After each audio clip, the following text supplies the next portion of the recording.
प्रत्येक युक्ति यह दावा करती है कि इसके आधार वाक्य निष्कर्षों की सत्यता के लिए कुछ न कुछ आधार प्रस्तुत करते हैं। वास्तव में यह दावा ही युक्तियों का प्रतीक है, किंतु ऐसी युक्तियों के दो मुख्य प्रकार हैं। पहली है निगमनात्मक युक्ति और दूसरी है आगमनात्मक युक्ति। युक्तियों के ये दो प्रकार मौलिक रूप से अलग अलग प्रकार के होते हैं, जिनमें उनके निष्कर्षों का समर्थन उनके आधार वाक्यों द्वारा अलग तरीके से किया जाता है। आइए हम यहाँ इन युक्तियों को जानने का प्रयास करें। प्रथम युक्ति है निगमनात्मक युक्ति, जो यह दावा करती है कि इसके आधार वाक्य निष्कर्ष की सिद्धि के लिए निश्चयात्मक साक्ष्य प्रदान करते हैं। इसके विपरीत आगमनात्मक युक्ति इस प्रकार का दावा नहीं करता है। यदि किसी युक्ति की व्याख्या करने में हम पाते हैं कि ऐसा कोई निश्चयात्मक साक्ष्य प्रदान करने का दावा किया जा रहा है, तो हम युक्ति को निगमनात्मक युक्ति मानते हैं। यदि हम पाते हैं कि ऐसा कोई दावा नहीं किया जा रहा है, तो हम इसे आगमनात्मक युक्ति मानते हैं। चूंकि प्रत्येक युक्ति या तो निश्चयात्मकता का यह दावा करता है या नहीं करता है, इसलिए प्रत्येक व्यक्ति या तो निगमनात्मक है या आगमनात्मक। जब कोई युक्ति यह दावा करती है कि इसके आधार वाक्य यदि सत्य हो तो इसके निष्कर्ष की सत्यता के लिए वे अकाट्य निश्चायक आधार प्रस्तुत करते हैं, तब दावा या तो सही होगा या गलत। यदि यह दावा सही है तो युक्ति मान्य है, यदि यह दावा सही नहीं है तो ऐसी युक्ति अमान्य है। अर्थात जब सत्य आधार वाक्य निष्कर्ष को अकाट्य रूप से स्थापित करने में असफल हो, तो ऐसी युक्ति अवैध युक्ति होती है। इसलिए तर्कशास्त्रियों के लिए शब्द वैधता केवल निगमनात्मक युक्तियों के लिए ही लागू होता है, न कि आगमनात्मक युक्ति के लिए।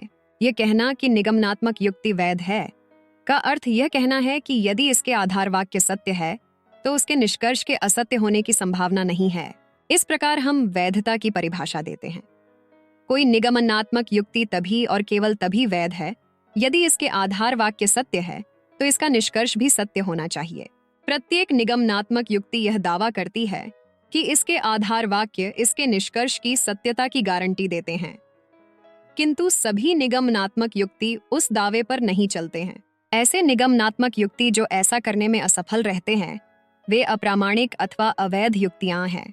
चूंकि प्रत्येक निगमनात्मक युक्ति अपने उद्देश्य को प्राप्त करने में या तो सफल रहता है या असफल, इसलिए प्रत्येक निगमनात्मक युक्ति या तो अवैध है या वैध। यह बिंदु महत्वपूर्ण है। यदि कोई निगमनात्मक वैध नहीं है, तो वह युक्ति अवश्य ही अवैध होगी। यदि यह अवैध नहीं है तो अवश्य ही वैध होगी। निगमनात्मक युक्ति का मुख्य कार्य अवैध से वैध तर्कों को छांट लेना है। लंबे अंतराल के बाद तर्कशास्त्रियों ने ऐसा करने के लिए सक्षम तकनीकों का विकास किया है, किंतु वैधता निर्धारित करने की पारंपरिक तकनीक आधुनिक तर्कशास्त्र द्वारा इस्तेमाल की गई तकनीकों से अलग है। निगमनात्मक तर्क दो या अधिक आधारों और एक निष्कर्ष के साथ एक तर्क रचना है, जहां यदि आधार सत्य हैं, तो निष्कर्ष भी सत्य होना चाहिए। दर्शन शास्त्र में यदि निष्कर्ष की सत्यता आधारों द्वारा पूरी तरह से स्थापित हो जाती है, तो तर्क को वैध कहा जाता है। यदि तर्क वैध है और आधार सत्य हैं, तो तर्क को सही कहा जाता है। अरस्तु ने निगमन विधि का आविष्कार किया। इस पद्धति में एक शिक्षार्थी पहले सामान्य सूत्र, नियम और सिद्धांत सीखता है और फिर इसे विभिन्न सापेक्ष विशिष्ट उदाहरणों पर लागू करता है। पहली तकनीक शास्त्रीय तर्क कहलाती है और यह अरस्तु के विश्लेषणात्मक कार्यों में निहित है। द्वितीय तकनीक आधुनिक प्रतीकात्मक तर्क की तकनीक है। निगमनात्मक तर्क का मूल कार्य एक ऐसा साधन विकसित करना है जिसके माध्यम से हम अवैध तर्कों से वैध तर्कों को छांट सकें।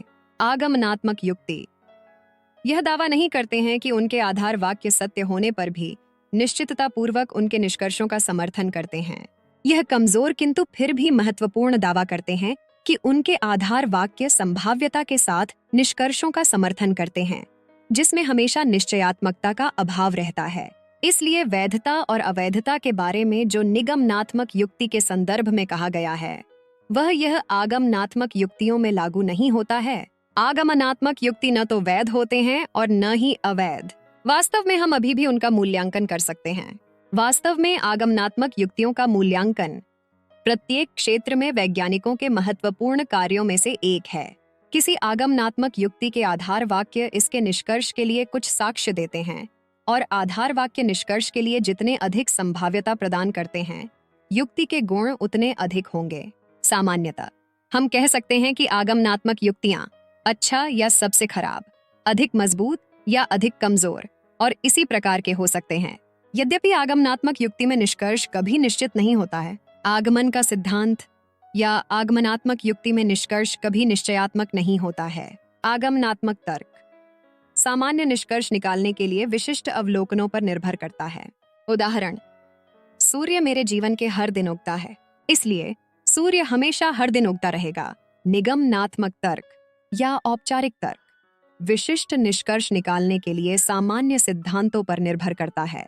आगमनात्मक तर्क में निष्कर्ष निकालने के लिए विशिष्ट साक्ष्यों अर्थात एक से अधिक उदाहरण का उपयोग किया जाता है, जो संभवतः सत्य होते हैं लेकिन आवश्यक नहीं कि सत्य हो। उदाहरण के लिए सामान्यीकरण, कारण और प्रभाव तथा सादृश्य।